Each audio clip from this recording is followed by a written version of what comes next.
of Nandi Grama near Ayodhya, and all the 24 hours he was chanting the name of Rama. He is Samaveda. Rigveda Yajurveda సామవేదములను సంరక్షించే నిమిత్తమై ఆజ్ఞను పురస్కరించుకొని ఆనందముతో వీటిని కాపాడే నిమిత్తమై తయారైనటువంటి యొక్క సుద్రిఘ్నుడు తన యొక్క శత్రుఘ్నుడు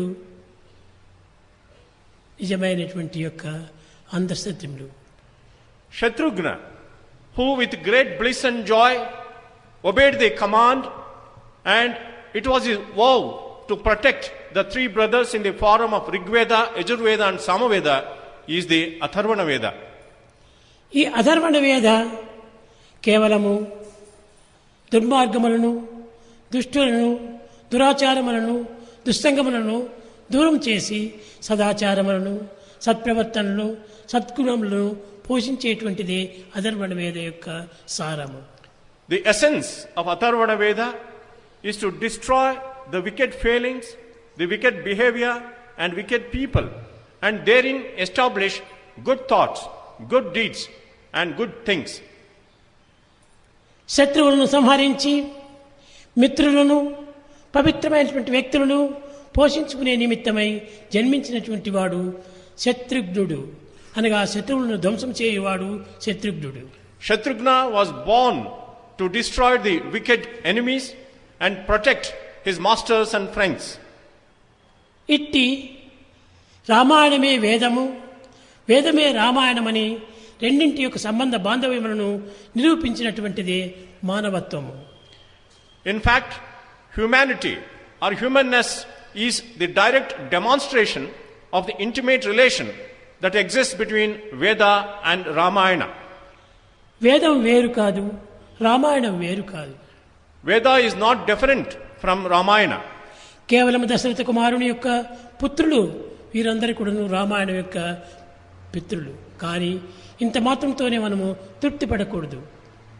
The four brothers who are the sons of Dasharatha are the heroes of Ramayana, but just knowing about them is not enough. ఎవరు దశరథుడు? Who is Dasharatha? దశేంద్రియముల యొక్క రథమే దశరథము, అనగా మన దేహమునందు 5 కర్మేంద్రియములు, 5 జ్ఞానేంద్రియములు రెండును చేరి దశేంద్రియములుగా ఏర్పడినటువంటిది. Who is Dasharatha? One who is the chariot with 10 wheels. It is nothing but the human body which has 5 cognitive senses and 5 conative senses. కనుక ఈ దశేంద్రియముల రథమైనటువంటి యొక్క దేహము నుండి ఆవిర్భవించినటువంటి వారే రామలక్ష్మణ భరత శత్రుఘ్నులు. Rama, Lakshmana, Bharata and Shatrughna emerged out of this human body which has these 10 senses. కేవలము దశరథునికి కూడాను పుత్రులు car వారు. In fact, they were not the sons of Dasharatha. Kaushalya పుత్రులు కారు వారు. They were not the sons of Kausalya. కేవలము అగ్ని నుండి ఆవిర్భవించినటువంటి యొక్క Chaitanya స్వరూపులు. They were the very embodiment of consciousness which emerged out of fire. కనుక వీరి పుత్రులు వారి పుత్రులు అని మనం విభజించుటకు ఏమాత్రము అవకాశం లేదు. There is no scope for us to think they were the children of this earth. ఇట్టి పుత్రులైనటువంటి రామలక్ష్మణ భరత శత్రుఘ్నులు జగత్తునకు ఆదర్శవంతమైనటువంటి వారు.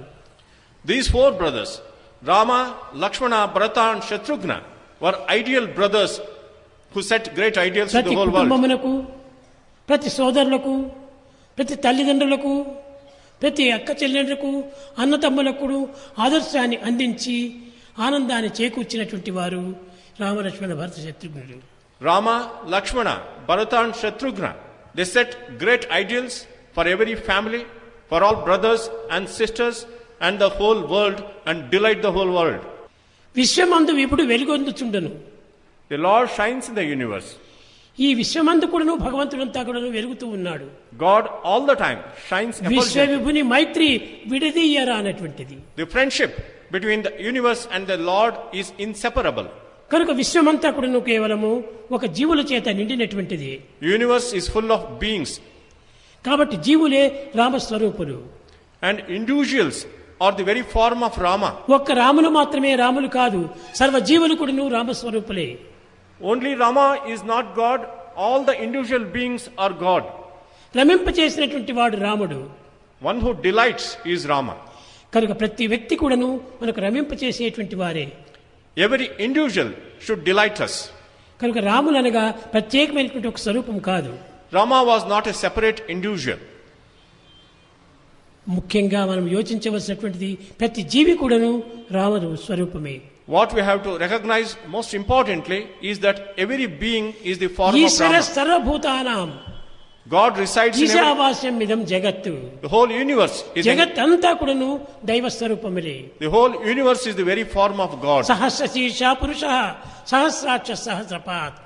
The world we see 1,000 heads and 1,000 hands and 1,000 feet. ఆనాడు ఈ ప్రపంచంలో సహస్ర జీవులు మాత్రమే జీవిస్తూ ఉండేటువంటి వారు. In the world in ancient times there were only 1,000 beings.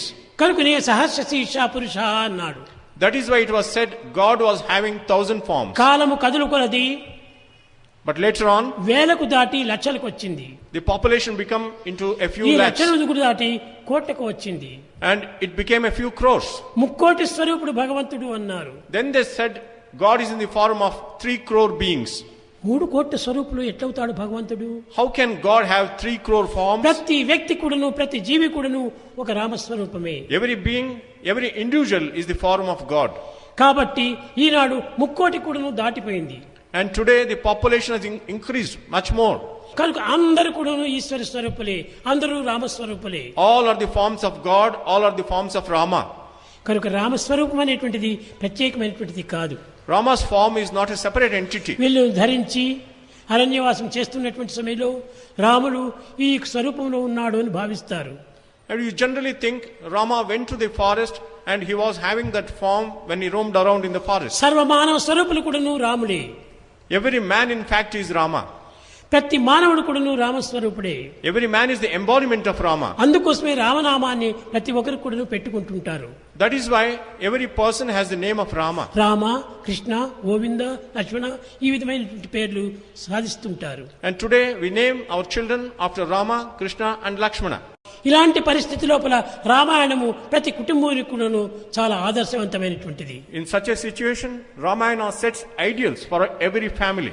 అన్న తమ్ముడు ఏ విధంగా నడచాలి, How should brothers conduct అక్క themselves? చెల్లెండి ఏ విధంగా మెలగాలి, How should sisters conduct themselves? తోడుకోడళ్ళు ఎట్లా అన్యోన్యంగా ఉండాలి How should the daughters-in-law of a family అని conduct ఇలాంటివి themselves? ప్రతి వ్యక్తి యొక్క ఆదర్శాన్ని వాళ్ళు రామాయణంలో నిరూపిస్తూ వచ్చారు. In Ramayana, you find the demonstration of such great individual ideals. కనుక రామాయణం అనగా వాడి ఆదర్శాన్ని మనం అందుకోవాల్సిందే కానీ From Ramayana, you have to accept the great ideals. వారి యొక్క చరిత్రను మనం చదువుకొని తృప్తి పట్టడం మాత్రం కాదు. Just being satisfied with the story is not enough. ఇటువంటి రామాయణము జగత్తునికే ఆనందం అందించేటువంటిది. Ramayana delights the whole world. దీనికి ఒక కాలము, ఒక కర్మ, ఒక కారణము, ఒక కర్తవ్యము ఏమాత్రము కనిపించదు.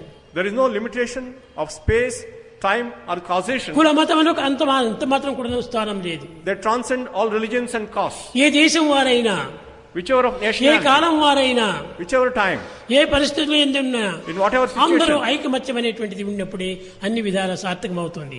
And when they achieve the ideal of unity, their life will be sanctified. పశుపక్షి మృగాదులు కూడాను ఐకమత్యంగా ఉంటుంటాయి. Birds and animals are united.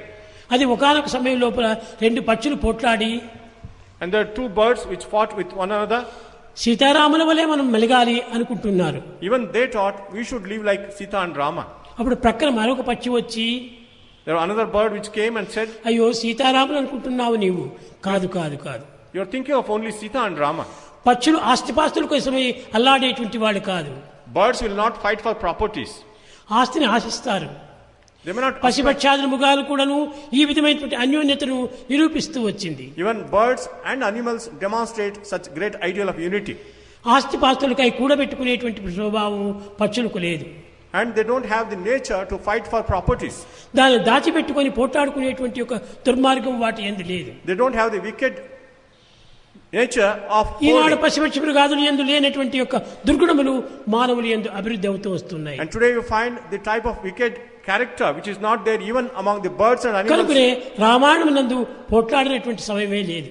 And there is no quarrel at all in Ramayana. మీరు అడగవచ్చు, అయ్యో కైకి చేసినటువంటి పని ఎంత గొప్ప పని, ఆమె పోట్లాడటం వల్ల కదా రాములు అరణ్యానికి పోయాడు అని చెప్పవచ్చు. You may ask the question, was it not because of Kaikeyi Rama had go to the అది forest? పోట్లాట కాదు.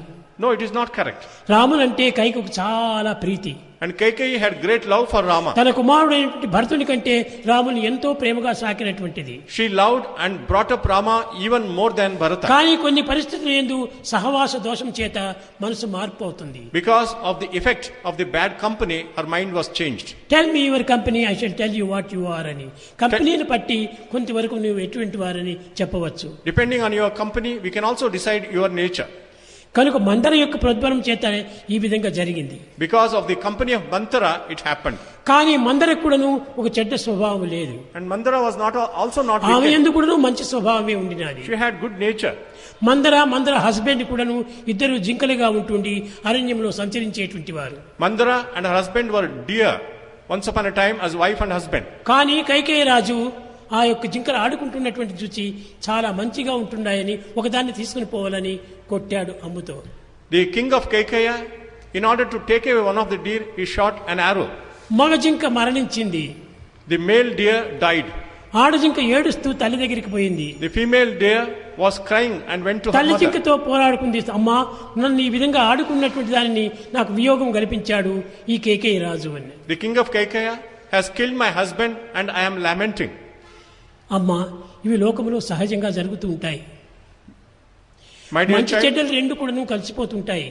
and generally these things happen. దుర్మార్గములు ఎన్నో జరుగుతూ ఉంటాయి. Many wicked acts దీన్ని also happen. అరికట్టుకొని తట్టుకొని నెట్టుకొని సాధించినటువంటి వాడే నిజమైన మానవుడు. And a true man should face all the ups and నీవు downs పోయి of life. కేకేయి రాజును అడుగుమని చెప్పింది. You go and ask the king of Kaikeya.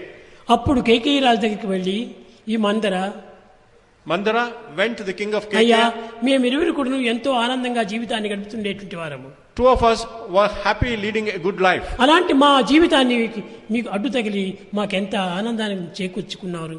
But you came in the way and killed my husband. మా ఆనందాన్ని నిష్ఫలం చేశారు. And you ruined our delight. అప్పుడు ఆయన చెప్పాడు, Then the king said, అమ్మా, కర్మఫలం ఎవరికి తప్పినటువంటి కాదు. and nobody can escape the consequences of నేను one's చేసింది actions. నాకు, నీవు చేసింది నీకు ఎప్పటికీ తప్పదు. Whatever I do, I have to face the consequences. I can't escape it. నీవు ఏ విధంగా బాధపడుతున్నావో నీ తల్లి యొక్క అల్లుని యొక్క బాధ చేత చాలా కృంగిపోతుండాలి. And in the same way, as you are sorrowing over the death of your husband, and similarly your అదే mother, విధంగానే ముందుకు నేను కూడాను నా అల్లుని యొక్క వియోగం చేత నేను కూడాను తప్పిస్తాను అన్నాడు. and ultimately even I will die out of the sorrow of separation from my అదే son-in-law. విధంగానే కైకేయి యొక్క భర్త దశరథుడు మరణించిన తర్వాత ఎంతనో బాధపడ్డారు.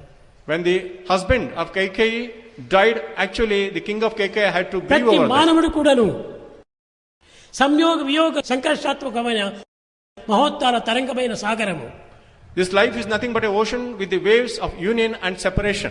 ఈ విధంగా రామాయణం అనేటువంటిది సర్వధర్మ పరిత్యాగం చేసినటువంటి యొక్క వీళ్ళకు కూడాను ఇటువంటి ధర్మాన్ని ప్రబోధిస్తూ వచ్చింది. And Ramayana could teach the principles of dharma to everyone.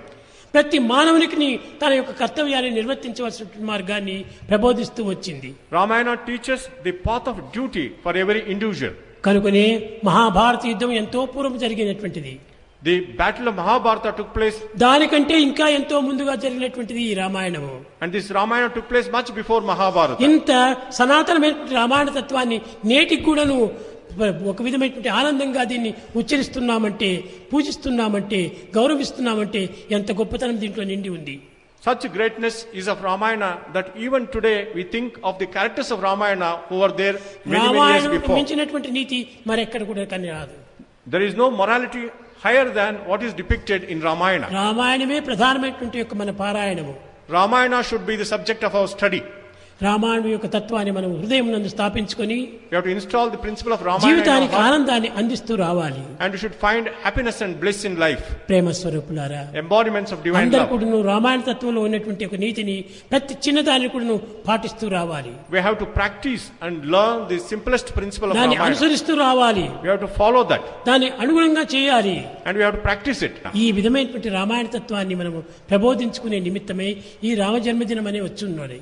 And on this day of Ramanavami, we think of the characters కేవలం of జన్మదినం Ramayana. అనుకొని పండుగలు పాటవాళ్ళు పర్వాలు చేసుకొని పాయసాలు చేసుకుని తినటం కోసం కాదు. It is not celebrating the festivals, eating sweets. Valmiki చెప్పాడు, రామాయణం ఎక్కడి వరకు ఉంటుంది అంటే స్త్రీ పురుషులు జీవించినంత వరకు ఉంటుంది అన్నాడు. Valmiki said Ramayana will be there as long as women and men are there in the world. అరణ్యమును నదులు జీవించేంత వరకు ఉంటాది అన్నాడు. As long as there are mountains and rivers in the world, there is Ramayana. అరణ్యములకు నదులకు దీనికి సంబంధం ఏమిటి అని కొంతమంది ప్రశ్నిస్తారు. What is the relation between the mountains and the forests and అరణ్యములనగా Ramayana? పురుషులు, Mountains means men. నదులనగా స్త్రీలు. Rivers are the women. స్త్రీ నదులు జీవించినంత వరకు కూడాను రామాయణం యొక్క కీర్తి స్థాపించి ఉంటుంటాయి. As long as men and women are there in the world, the story of Ramayana will be there. కనుక నదుల వంటి వారు స్త్రీలు. Rivers are the women. తన దాహమును సర్వులకు అందించి They will satisfy the తాము thirst. ప్రవాహమును